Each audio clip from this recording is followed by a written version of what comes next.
नमस्ते, welcome to heat happy energy Amol tarot. आज एक रीडिंग करते हैं कि अम, जो भी उन्होंने आपके साथ किया, जो भी ये पर्सन है, उन्होंने जो भी आपके साथ किया है, उसके बाद जो भी हम सबको अपने कर्मों का फल भुगतना होता है, तो उनके कर्म उनकी लाइफ के अलग अलग हिस्सों में क्या कर रहे हैं, क्या कैसे रिस्पॉन्ड कर रहे हैं। तो एक पनिशमेंट नहीं है, एक कॉन्सिक्वेंसेस समझने की कोशिश है यहाँ पे। फर्स्ट एनर्जी जो है वो है queen of emotions. So queen of emotions दिखाता है कि कर्म जो है उनकी इमोशनल इम्यूनिटी को एक तरह से जैसे हटा दिया है। अब वो पहले जैसे इमोशनली डिटैच या अनअफेक्टेड नहीं रह पा रहे हैं, जैसे लाइफ में हर चीज शायद उनकी लाइफ में जो भी हो रहा है वो उनको इमोशनली कहीं ना कहीं इम्पैक्ट कर रही है। तो जो चीजें पहले वो लाइटली हैंडल कर रहे थे, किसी और के इमोशंस या जरूरी नहीं है कि ये एक रिलेशनशिप में ही हो, ये उनके काम में हो सकता है, पैसों में हो सकता है, हेल्थ में हो सकता है, बट कोई चीज है जो इमोशनली इम्पैक्ट कर रही है।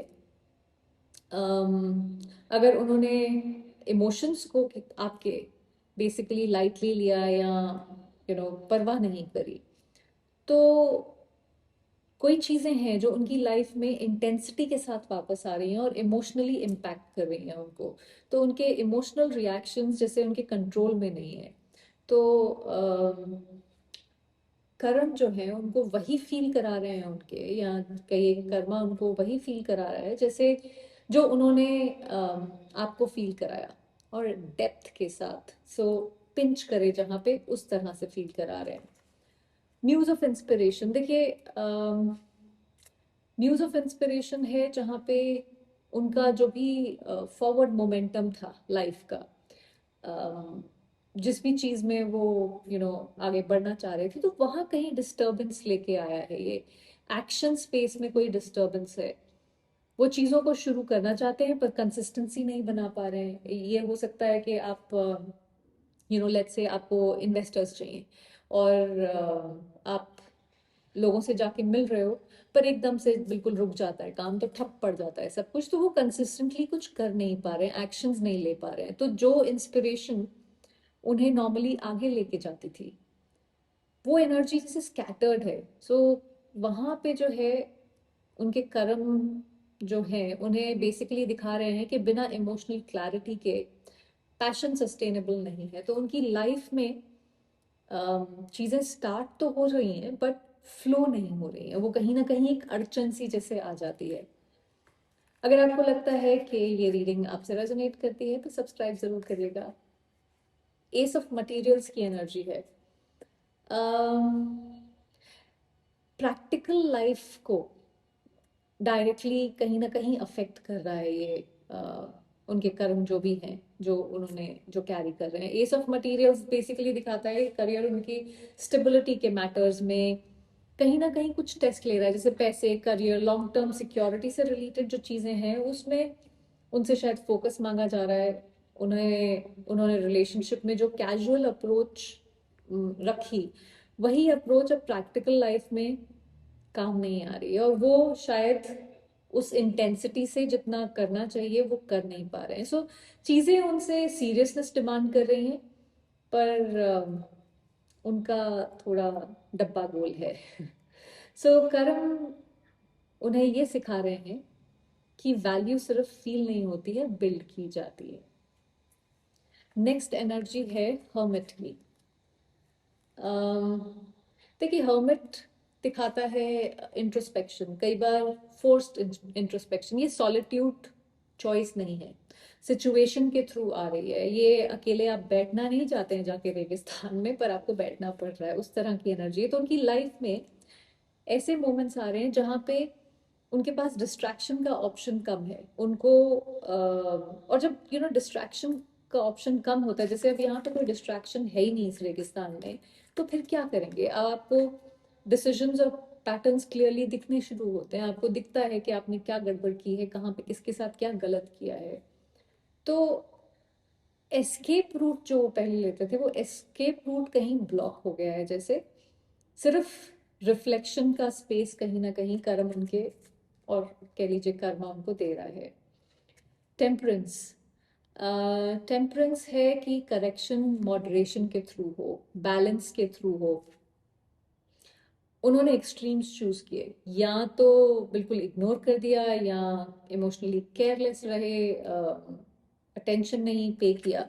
अब उन्हें लाइफ जिसे फोर्स्ड बैलेंस सिखा रही है कि मतलब अब तुम्हारे पास चॉइस नहीं है, बैलेंस चीज़ों को करना पड़ेगा, करो कैसे नहीं करोगे। तो हर चीज़ उन्हें पेशेंस, टाइमिंग, रिस्पॉन्सिबिलिटी, अकाउंटेबिलिटी सिखा रही है। हो सकता है वो ये किंग ऑफ वॉन्ड्स जो आया था पहले, म्यूज ऑफ इंस्पिरेशन, वो है कि आप एक्शन लेते हैं, आप पैशनेट हैं, आप आगे बढ़ रहे हैं, पर उनकी लाइफ में जो भी चीज़ों में वो एफर्ट डाल रहे थे और आगे बढ़ना चाह रहे थे, वो थोड़ा सा धीमी गति की गाड़ी बन गई है जैसे। तो और पेशेंस, टाइमिंग शायद फ्रस्ट्रेट कर रहा हो। सो उन्हें रश और अवॉइडेंस दोनों से रोका जा रहा है या स्लो किया जा रहा है। सेवन ऑफ इंस्पिरेशन, देखिए, रेजिस्टेंस को क्लियरली दिखाता है ये तो। अभी भी अपने एक्शंस को कहीं ना कहीं इंटरनली जस्टिफाई करने का काम कर रहे हैं वो, लेकिन लाइफ उनसे एक ग्रोथ एक्सपेक्ट कर रही है कि बस अभी मतलब रेजिस्ट करना, फाइट करना बंद करो। लेकिन ईगो अभी भी बीच में कहीं ना कहीं टांग अड़ा रहा है यहाँ पे। तो इस वजह से प्रेशर और ज़्यादा कहीं ना कहीं बिल्ड हो रहा है। तो पर जितना रेजिस्टेंस होगा उतना डिले होगा, लेसन वही प्रेशर को बढ़ाता जाएगा।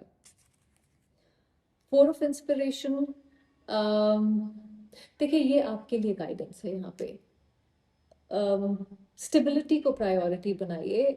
आपका रोल यहाँ ऑब्जर्व करने का है, पार्टिसिपेट करने का नहीं है। ये चारों बैठे हुए हैं, चुपचाप बैठे हुए हैं, मेडिटेट कर रहे हैं, तो आप अननेसेसरली इस इंसान ने जो भी किया है इसको उसका फल भुगतने दीजिए। आपको आप अपनी लाइफ में पीस, ग्राउंडिंग और सेफ्टी चूज कीजिए इस समय। तो कर्मा आपको ऑटोमेटिकली इस लूप से अलग कर देगा। सो जैसे ही आप अपनी फाउंडेशन स्ट्रांग करते हैं, वो कर्मों का वेट जो भी है आपके साथ डिस्कनेक्ट होता जाता है। तो फिर इस इंसान को डील करने की जरूरत है, आपको उससे डील करने की जरूरत नहीं है। देखिए, हर किसी को अपने कर्मों का फल तो भुगतना पड़ता है। तो जो देखिए, कर्म जो है ना वो समझाने नहीं आते हैं, वो जवाब देने आते हैं। सो जो आज टाला जाएगा वो कहीं ना कहीं एक अनुभव बनकर कल आपके सामने आएगा। तो वही इस इंसान के साथ इस समय हो रहा है। जो भी इन्होंने अवॉइडेंस किया या जो भी टाल मटोल करते रहे, वही किसी ना किसी तरीके का किसी ना किसी तरीके से इनके सामने आ रहा है इस समय। देखिए, आपका काम ये नहीं है कि आप उस पाठशाला में पाठ का वेट करते रहे कर्म के सिखाने का। आपका काम है कि जिंदगी को आगे बढ़ाएं बिना किसी बोझे के। सो इस इंसान ने जो भी किया है आपके साथ, उसको उसके कर्मों का फल तो भुगतना ही पड़ेगा। पर आपका काम है कि आप अपनी जिंदगी को उस इंसान के लिए रोक के ना रखें। सो अपनी जिंदगी को जिए, कर्मों में उलझने की जरूरत नहीं है उनको। इस इंसान को डील करने दीजिए उनके साथ। आई होप इससे आपको कुछ क्लैरिटी मिली हो। Thank you for watching.